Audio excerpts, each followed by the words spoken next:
Hello everybody, today we are going to take a look at graphing exponential growth and decay. So we're going to be graphing again today. You're going to make 4 graphs. We're going to need a calculator, something to write with, and I highly suggest maybe some colored pencils or highlighters or pens or something like that, because you're going to see how we make these graphs in stages, and each stage represents a different part and of the equation, and we're not going to get to a final answer right away, so sometimes color helps kind of track where we've been and where we're going, okay? So think about that as we take our notes. So when we talk about exponential growth and decay, I want to pose this question to you. What if I gave you 2 options in terms of money or making money? Let's say I decide to give you $10,000 to you every day for the next 30 days. Well, the money in your bank account might look something like this: 10,000, 20,000, 30,000, 40,000. Each time it increases by a set figure of $10,000, right? A steady amount increase each time.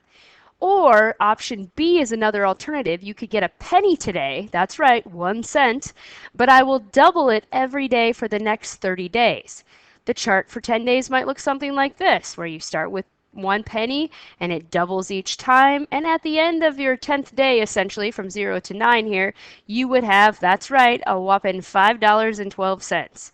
Well, it seems like the choice is easy, right? Like you would think that the money, 10,000 every day for the next 30 days, would give you significantly more. But I want you to think about what that might look like if we kept this penny trend going over the course of 30 actual days. See, with exponential growth, the amount you increase from day to day is not a set figure. It's different each time. In fact, here we added 2, here we added 4, here we had added 8. It doubled, so the amount of increase each day is different. However, the consistency of doubling is happening. That's what exponential growth represents, right? It's not a set constant amount of increase, but it's a constant rate. So let's get this part in your notes: exponential growth and decay. Things that grow or decline at a certain percent. That's what we're talking about now. We're talking about your bank account and how it grows, population, how it grows or declines. All of these things you see listed here grow or decline at a certain percentage. Depreciation on your car depends on the type of car you have. The rate is different based on that. So percentages is what we're going to be dealing with when we talk about these rates. Now, when we make a picture of them today, you don't need to write this part down, but this is the general shape we're going to be looking for. This one right here is what we would call exponential growth. Notice how it starts real close to the x-axis here, really small, and it grows infinitely large, kind of in a boomerang sort of shape. This happens to be the graph of y equals 2 to the x, the doubling, if you will, of the pennies each time. Whereas the other one to the right here represents exponential decay. Notice it starts out real tall here, or real high, and it swooshes down in that boomerang look, right? Exponential decay. Notice the difference of the base here. This is taking 1/2 each time. That would be like a 50% loss each time. Rather than doubling, I'm losing 50%. So notice how the base is different here. The base is the thing that has the exponent, right? This is the exponent, this is the base. When the base is 2, I was growing. When the base is 1/2, I was declining or had a decay. This is an important part for us to understand. Today we're going to graph exponential growth and decay. We're going to identify the domain and range, and we're going to talk about these things called asymptotes and identify them on graphs. So after we kind of get going here, we're going to see how this plays into the graphs, but I need you to get the general idea down first. To summarize what we just talked about on those 2 graphs I did show you, this is what they look like. Y equals A, there'll be a number out in front. This is the amplifier, or the stretch factor we'll call it, and the B is the base. This is the base. This is the exponent. Okay, the base is the very important part for us as we determine whether it's exponential growth or decay. It would be growth if that b is greater than 1. So if this guy right here becomes 2, 3, 2.8, All of those represent models or graphs that we'll be making where things are representing growth or showing growth, starting small, getting very large. Exponential decay is when a value or something starts large and starts decaying away or becomes small. So the base is going to change in that case. The base is going to be between 0 and 1. So we're talking about 1/2. 1/4. I don't know why that little website keeps popping up here. 3/4. zero point 0.8 even, okay? All of those are between 0 and 1. That is the base value that we're talking about. The B then is called that decay factor, and the B, if it's growth, is called the growth factor. So now let's use our knowledge of making graphs and how things transform or change to make a few graphs. Here's where the color comes in, okay? So we're going to graph this in a couple stages on this one.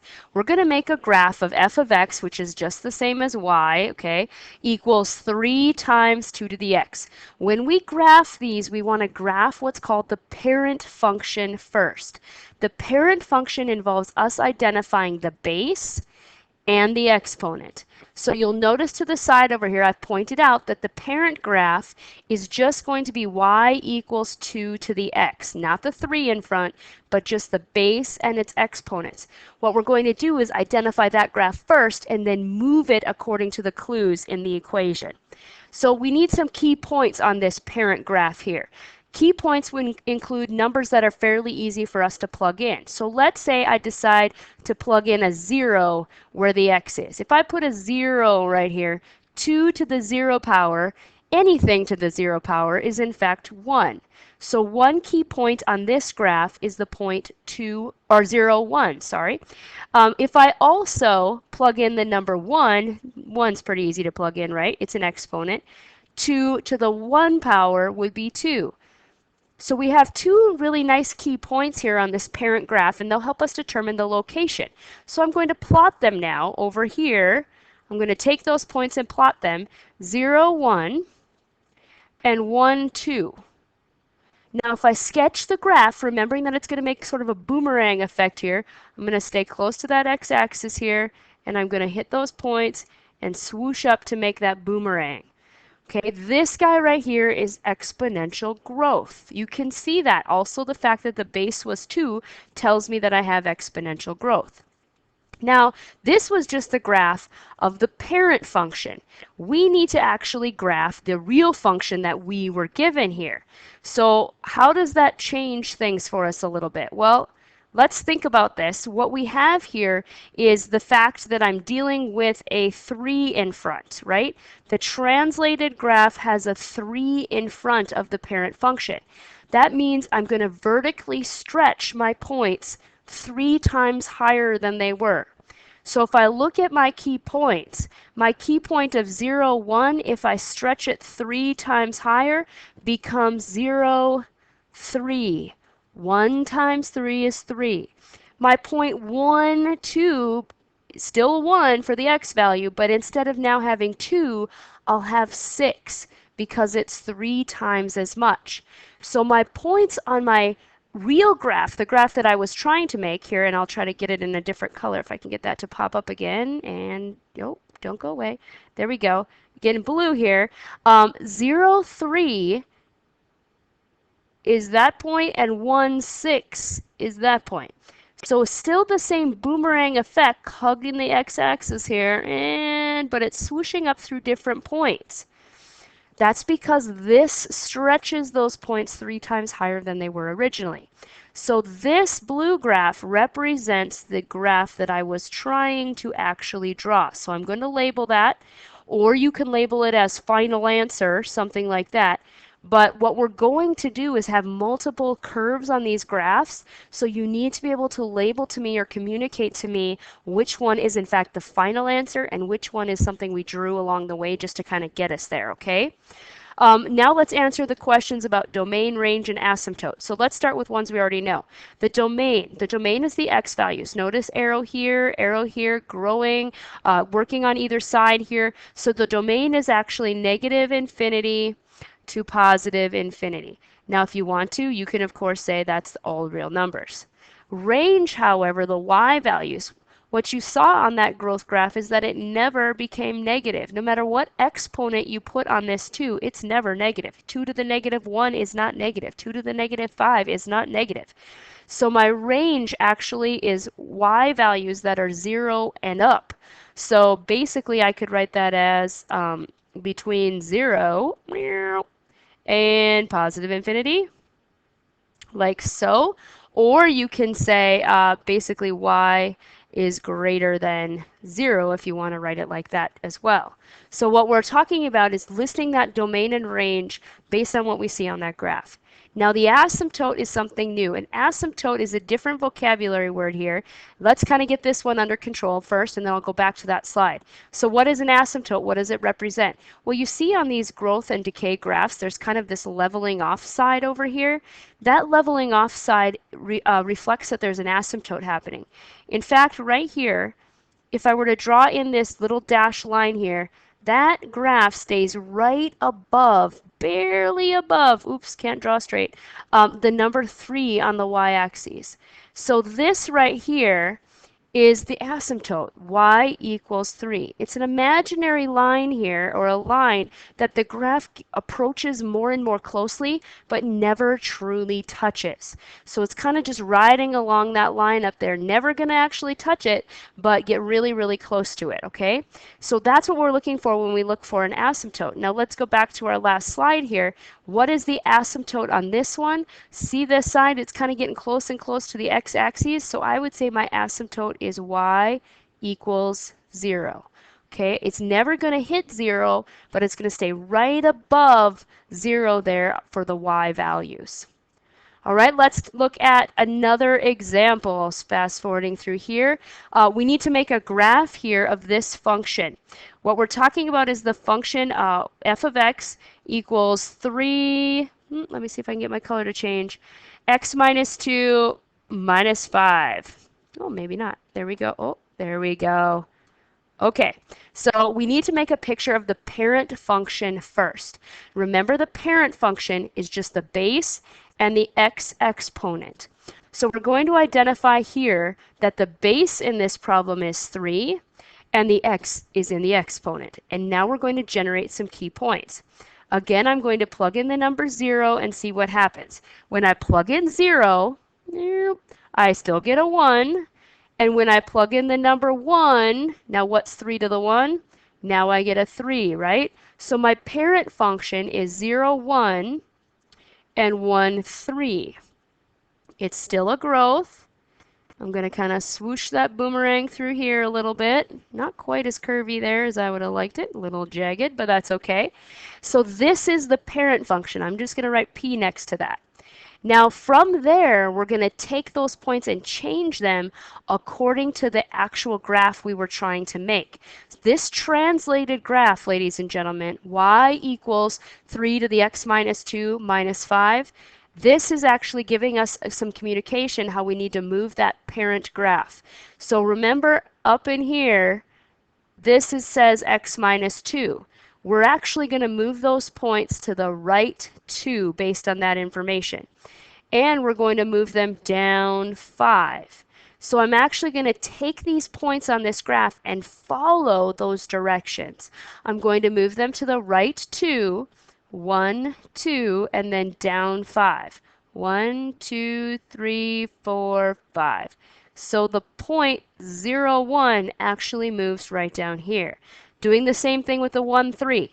Right 2, down 5. 1, 2, 1, 2, 3, 4, 5. Okay, there we go. So right now my graph has kind of moved down here.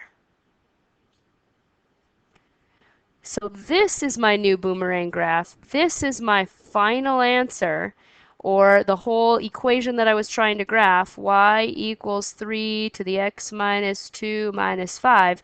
That's what this represents. That's what this graph is. Now, where did the asymptote go? Do you see that? What happened to it? Instead of being at 0 or leveling off on the x-axis, now that graph moved 5 spots lower. So now my asymptote is at -5. This line right here represents the asymptote for that graph. So my asymptote is y equals -5. Where can you see that in the equation up here? Well, right there, right? That vertical move helps and influence my asymptote. So that is going to be that asymptote figure that we're looking for, okay? So the domain again, just to speed things up a little bit, all real numbers. The range now, my y values, notice -5 is that asymptote, and my whole graph stays above that amount. So I could say my y values are y's are greater than -5. Or you could write it as -5 to positive infinity. Now notice I didn't put a bracket there because it never actually hits -5. It stays right above that amount, okay? Now let's take a look at one or two more actually. This one's a little bit more complicated. Prepare to get your colored pencils out, people, because this one's a little complicated to draw in multi-stages here. So we have f of x equals -4, and then we have the parentheses 2 to the x plus 1 plus 3. There's a lot going on here. First of all, identifying the parent graph. We need to always graph that one first. So the base, the thing that has the exponent, is the 2. So my parent graph is going to be 2 to the x. We've already done this one. The key points on that one were 0, 1, and 1, 2. So my parent graph is 0, 1, and 1, 2. This is the general look of the parent function. Okay, there's parent graph starting us off. Now there's a lot of things that are happening in here. First of all, let's deal with all the rest of this stuff and what it's telling us. There's a 4 in front. We need to deal with that next. We need to deal with that stretch.